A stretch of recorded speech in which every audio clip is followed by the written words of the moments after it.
Good morning friends, বিমান blogs YouTube চেনেললৈ আপোনালোকক সকলোকে স্বাগতম জনাইছোঁ। আজি মোৰ ব্লগছটোৰ নতুন এটা প্ৰথম ভিডিঅ' দিছোঁ আপোনালোকক সকলোকে। আজি আমাৰ গাঁৱত থকা এটি শিৱ মন্দিৰলৈ আপোনালোকক লৈ যাব ওলাইছোঁ। ব'লকচোন যাওঁ।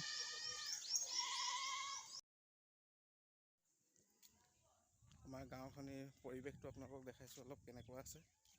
ইয়াত দেখক মন্দিৰলৈ যোৱা পথটি। গৈ আছোঁ আমি মন্দিৰলৈ। এইফালে চাওকচোন কিমান ধুনীয়া পথাৰ, সোণালী ধান।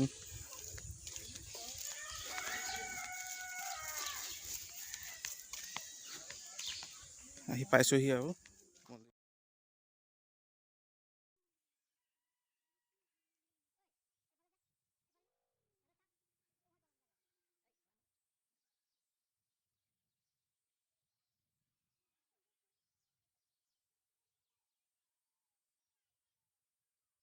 এতিয়া মই মন্দিৰৰ ভিতৰ ভাগলৈ সোমাই গৈছোঁ, প্ৰৱেশ দুৱাৰৰ পৰা। এয়া আপোনালোকে দেখি পাইছে।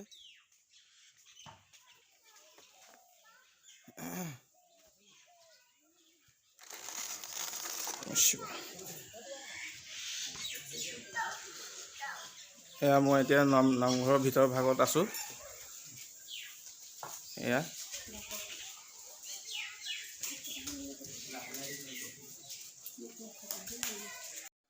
মন্দিৰৰ ভিতৰ ভাগলৈ সোমাই গৈছোঁ।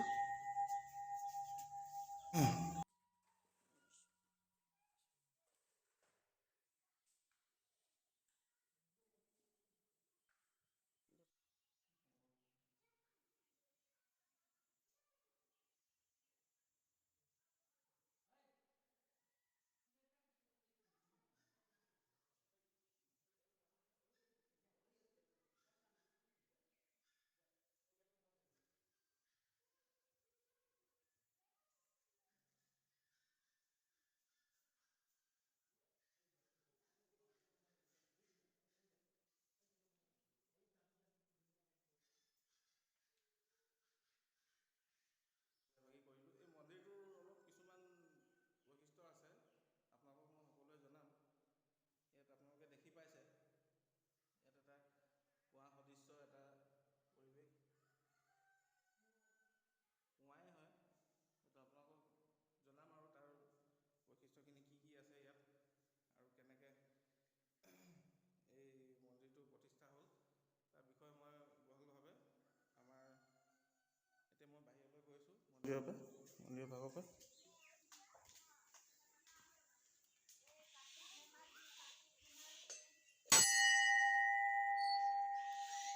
এই আমাৰ গাঁৱৰ ৰাইজ বয়োজ্যেষ্ঠ কেইজনমান আছে ইয়াত, তেওঁলোকৰ পৰা জানিবলৈ চেষ্টা কৰিম। আহকচোন। গাঁৱৰ নামঘৰৰ ওচৰৰ ৰাইজ আছে, বয়োজ্যেষ্ঠ কেইজনমান আছে, তেখেতলোকক মই এই নামঘৰৰ বিষয়ে কিছু জানিবলৈ চেষ্টা কৰিম। নমস্কাৰ, জয় জয়তে মই ইউটিউব চেনেললৈ কৰ্মকৰ্তাসকললৈ সম্ভাষণ জনাইছোঁ। এই নামঘৰটো যিটো প্ৰতিষ্ঠা হ'ল, সেই নামঘৰটো 1972 চনৰ পৰা সৃষ্টি হোৱা, আৰু সেই নামঘৰটো আজিলৈকে তেনেকুৱাকৈ আছে, আৰু ৰাইজৰো কিছুমান সহায় সহযোগিতা পাই আমি নামঘৰটো ইমানখিনি কৰিছোঁ। কিন্তু তাৰ আঁৰত আমাৰ ভকতজনৰ কিছু ৰহস্যৰ কথা আপোনালোকক জনাম, আৰু সেয়েহে আজি এই নিউজ চেনেলৰ যোগেদি আপোনালোকৰ ওচৰত বক্তব্য ৰাখিছোঁ। ঠিক আছে বাৰু। নমস্কাৰ, জয় জয়তে। আজি মই এই মন্দিৰ বিষয়ত লৈ মই অলপ দুই একাষৰ ক'বলৈ মই আগবাঢ়িছোঁ। আমাৰ শিৱসাগৰ জিলাৰ নাজিৰা থানা নাজিৰা মৌজাৰ অন্তৰ্গত মেকিপুৰ বাঁহবাৰী গাঁৱৰ বহুৰণ কৰ্মকাৰৰ পুতেক 7 ভাইক 7টা ল'ৰা ছোৱালী, তাৰে 5 নম্বৰ 6 নম্বৰ দুজন বহাগ মাহত পথাৰলৈ হাল বাব যাওঁতে পথাৰত 3-4 পাক হাল বোৱাৰ পিছত তেওঁ 6 নম্বৰ পাকত মানে কি হ'ল তাৰ মাটি ফালি মানে এই পায়স দুনাত মানে পাইছিলোঁ। ডাঙৰজনক 5 নম্বৰ ক'লে, সৰুজন 6 নম্বৰ, যে ককাই ৰ'ব বস্তু এটা ওলাইছে।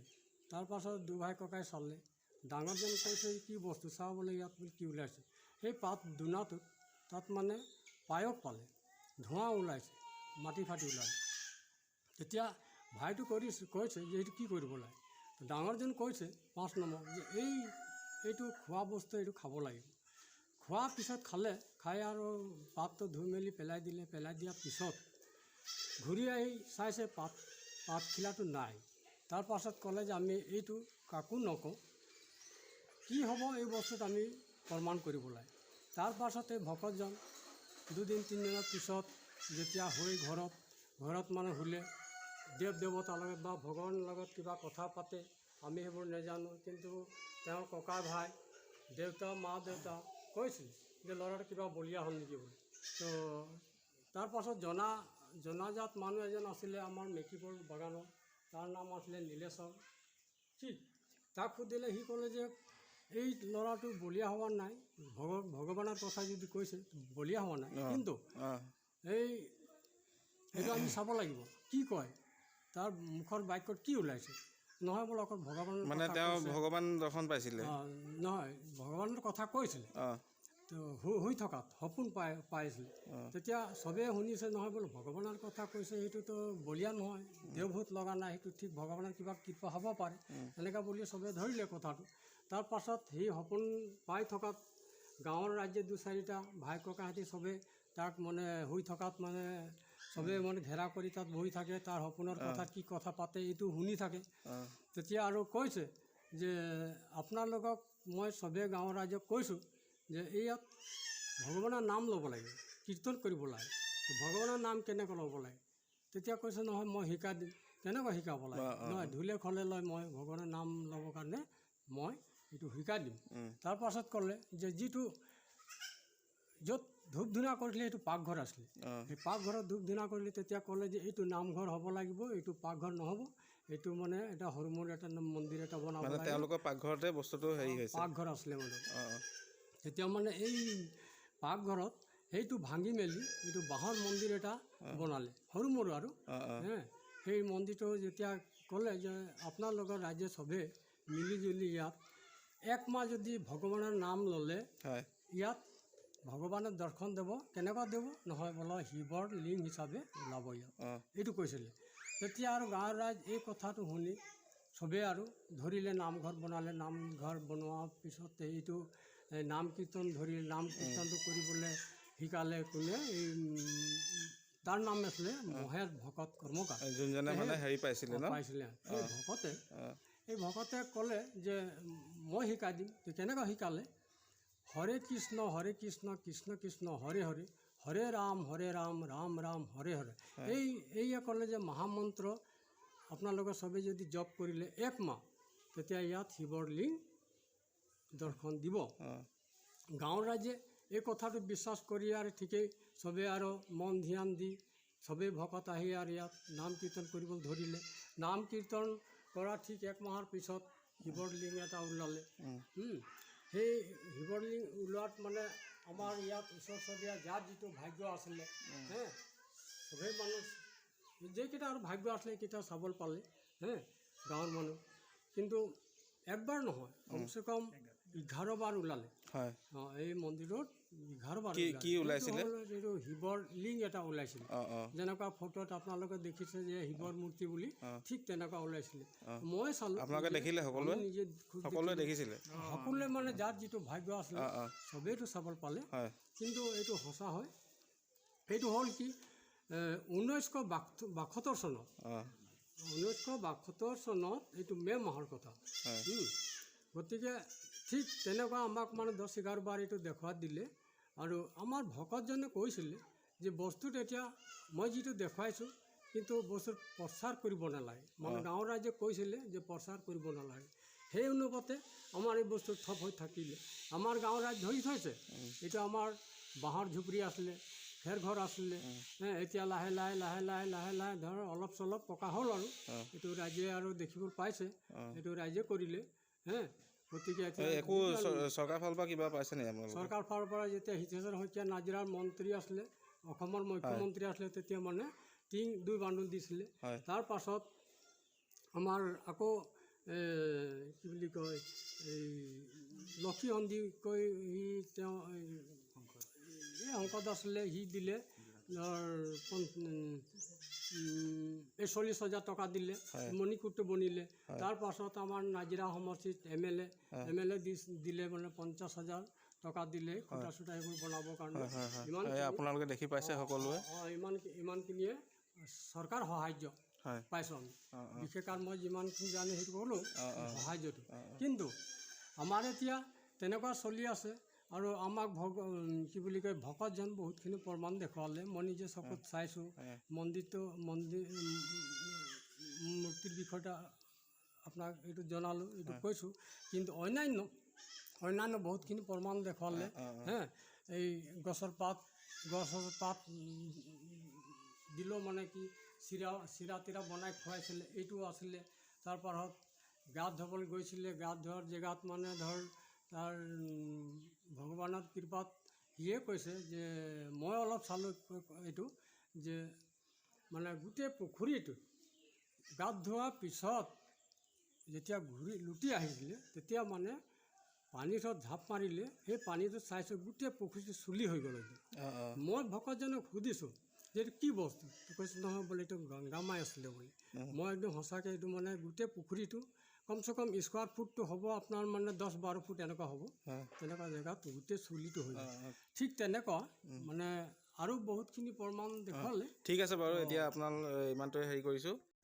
আপোনালোকে সকলোৱে এতিয়া জানিছেই নিশ্চয়। এতিয়া মই এই নামঘৰটোৰ ভিতৰ চোৱা তেওঁলোকে মোক অলপ দেখাই দিব কেনেকৈ বস্তুটো হেৰি হৈছিলে, তাকে চাবলৈ যাওঁ আহকচোন। তালৈ এই পুৱাহৰ দৃশ্যৰ পৰিৱেশটো আপোনালোকক দেখাবলৈ লৈছোঁ। এয়া দেখি পাইছেনে?